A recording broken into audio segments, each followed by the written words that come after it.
Hey everyone, I'm Ricky, and today I'm going to be watching Wednesday, Season 1, Episode 5. This one's called Reap What You Woe. Last time on Wednesday, we had this whole dance, and these bullies rained red paint on everybody. Wednesday loved it, everybody else hated it. Eugene got attacked and unfortunately killed by the werewolf at the end of last episode. Wednesday tried to save him because she had a vision that it was going to happen. She did tell Christina Ricci's character, Miss Thornhill, that he was going to be in the woods, and coincidentally, she shows up right after Eugene got killed. And I was originally thinking that she was gonna be the one that's the werewolf, but now that they did that, now I'm like, okay, never mind, maybe it's not her. So Eugene unfortunately is passed now, which was unfortunate because I thought I called him annoying earlier in the episode, and then I felt bad. And then we learned more about kind of why Xavier and Tyler don't like each other. Tyler, for whatever reason, with that group of bullies, assaulted Xavier and destroyed his whole mural that he made, just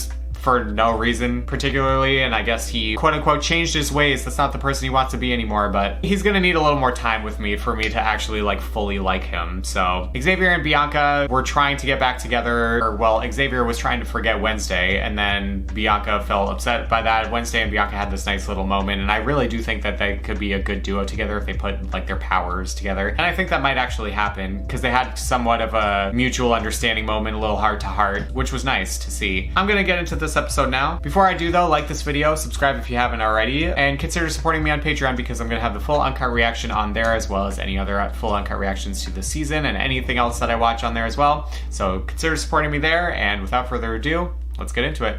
But when he was a student, he was accused of a murder that took place right up there. What really happened that stormy night 32 years ago? Oh, okay. Are we actually gonna finally figure out what happened with that murder thing?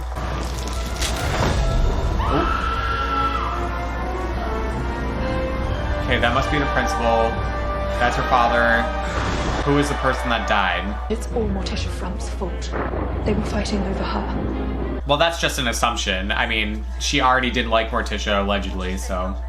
I've never loved you more. Of course she loves that. Alright, that's enough, Adams. There's gotta be more of a reason to it, but I don't know if we're gonna find out this episode or not. I hope we do, because I was wondering that way back when they first talked about it.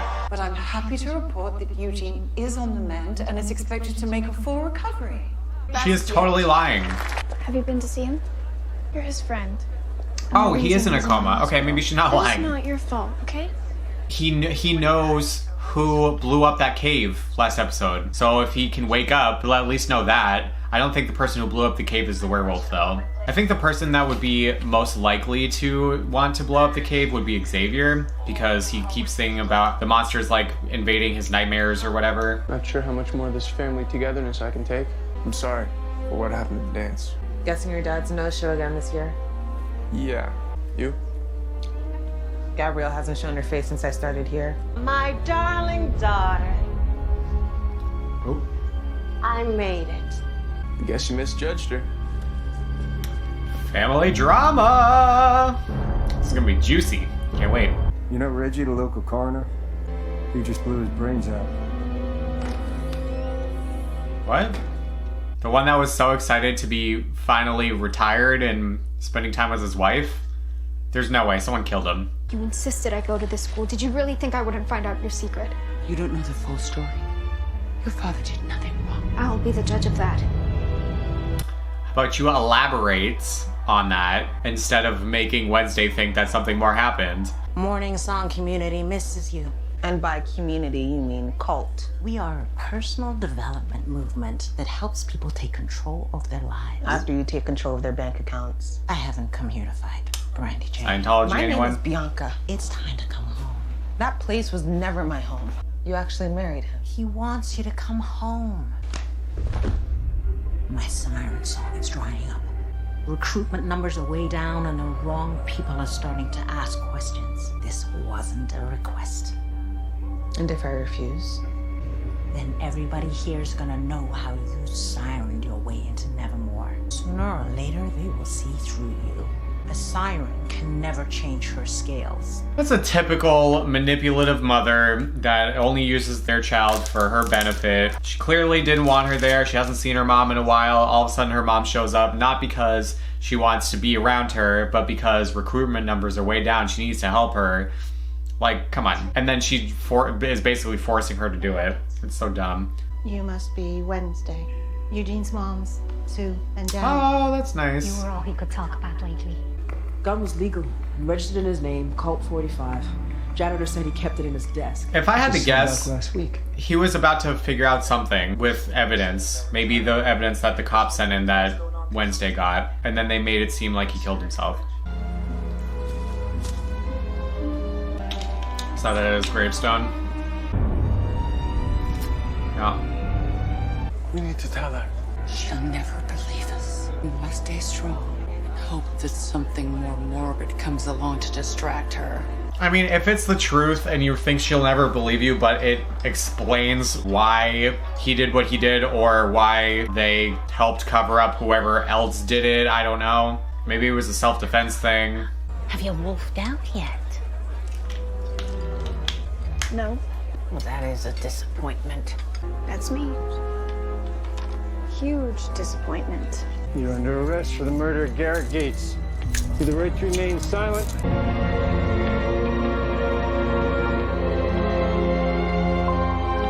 So dramatic in front of everyone too, at the same school.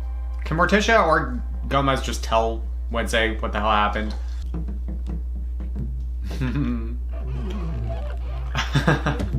Garrett was infatuated with your mother.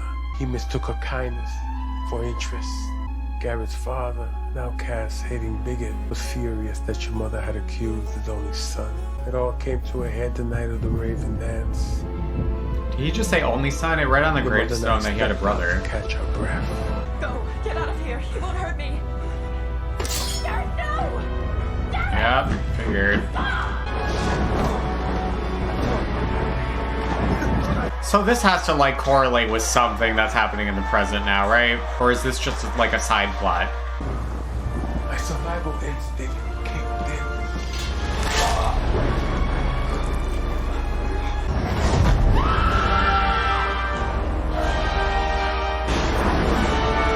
I'm sorry. I wasn't a better father. How many fathers hand their daughter a fencing blade when she's 5 years old? Your saber strokes were an essay in perfection. Or teach her how to swim with sharks? They found you as cold-blooded as I do. The point I'm trying to make is you taught me how to be strong and independent.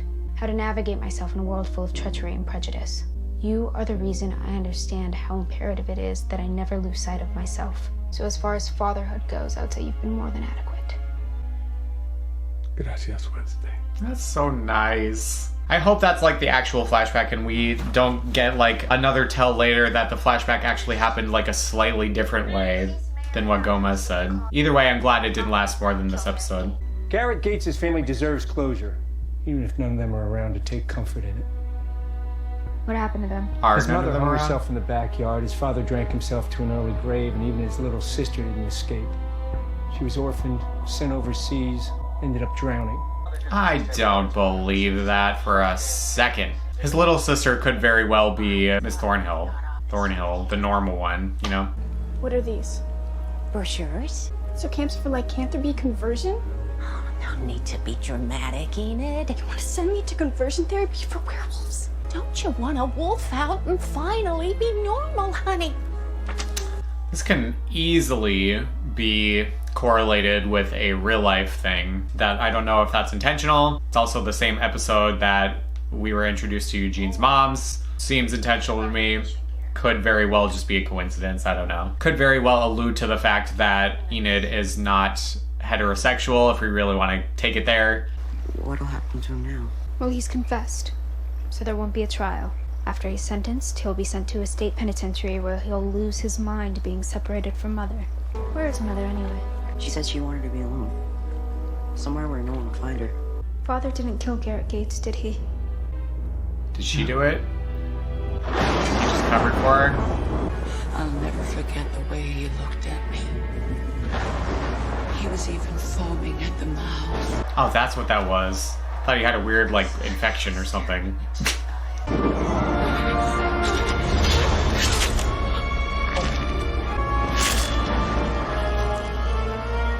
Well, they did the flashback scene wasn't really exactly how it went. thing, but I'm glad if they were going to do it, they just did this episode. Put this back on the table. Go. I was so grateful when they cleared him of any wrongdoing, but I knew someday this would come back to haunt us. So now the question is, how do we get Gomez out of jail? That's... You said Garrett was foaming at the mouth. But how can that be? There's only one way to find out. That's what I was saying either earlier this episode or last episode, is I think that one of his family members is trying to avenge him or something, or they're still, you know, blind with rage or whatever. Greystone said brother. They talked about how he had a little sister. The little sister could very well be Miss Thornhill. What do we have here? Guess it's gonna be an Addams family reunion and lockup tonight. I knew our little jailbird would have an escape plan. Figure she grabbed It's a something from souvenir him. from our outing. Garrett was dying. Before you stabbed him. Ew. Oh. Prove to me you're still worthy to be called my son! Kill all those outcasts. Sneak into that dance and spike the punch bowl. Ew. Okay, what are we supposed to do with this information? The night Garrett died, he had a vial of nightshade poison that broke in his pocket. He was going to use the nightshade poison to murder the entire school. And now someone is trying to avenge his legacy. That could be a part of his family, could not be. And that is what the prophecy foretold. And Wednesday is the one who is the one that has to stop it. And that has to be it from the book. That blue sheen is a telltale sign of nightshade poisoning. But you already knew that, because back when you were sheriff, you were in charge of the case and covered it up.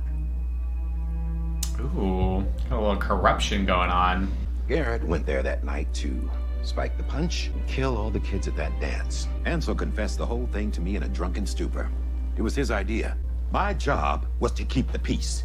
Now, if there had been a trial, both Jericho's and Nevermore's reputations would have been trashed. What I resent is that you could have prevented Garrett's death if you had done your job when I lodged my complaint about him stalking me. Men like you have no idea what it feels like not to be believed. There is so much going on in this episode. Oh my lord. My father will be released immediately with a full and unequivocal apology from the sheriff's office. Do we have a deal? They better. They got him by the ropes. I know we've had our difficulties lately, but I'm always here for you, Wednesday. Your visions are more potent, more powerful, but without the proper training, they can lead to madness. If I could help you, I would, Wednesday. But we're not trained by the living. I guess that person's gonna be that white-haired bitch. Wednesday will find a way around it. I'm sure. Sorry about all this. I don't hold grudges. So, your daughter and my son have become close. I pity any boy who gets caught in her viper's gaze. But he must be a good egg. He has his mom to thank for that. There's no way this cop let go of that 30-year grudge that easily, but I'll let it slide.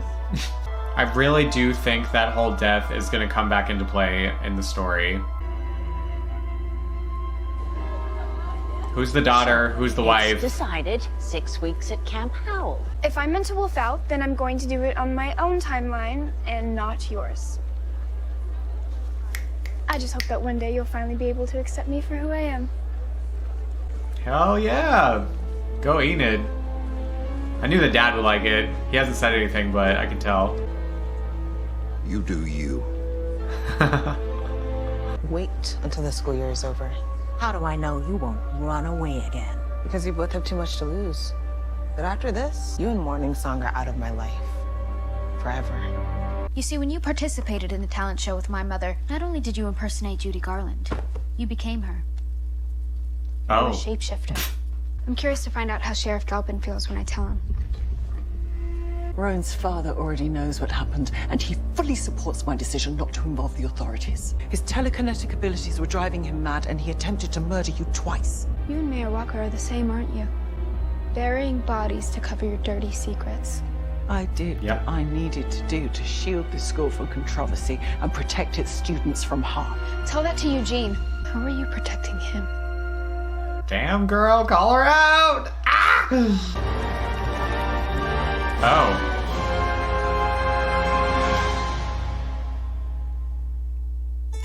Okay, oh my lord. weird. So Christina Ricci's the werewolf, right? I was writing her off because she just happened to show up right after Eugene almost got killed last episode, but I'm like, there's no way it's not her. There's no way she's not the little sister of that Gates kid. Maybe it's a crazy theory, but I think I'm right, so I'm just gonna stick to that theory. I really do think the whole Enid story could be directly correlated with conversion therapy for going from homosexual or bisexual to heterosexual. One thing also that made me think that is not only all of the dialogue could either be for werewolves or for that, but also because I noticed Enid's hair is the color of the bi pride flag. So if that's not intentional, I'm like, it's a major fucking coincidence, but I really do think that it was intentional. And if it was, kudos to this show for bringing it up and having something to say. I really hope Eugene survives. I feel bad for calling him annoying still last season,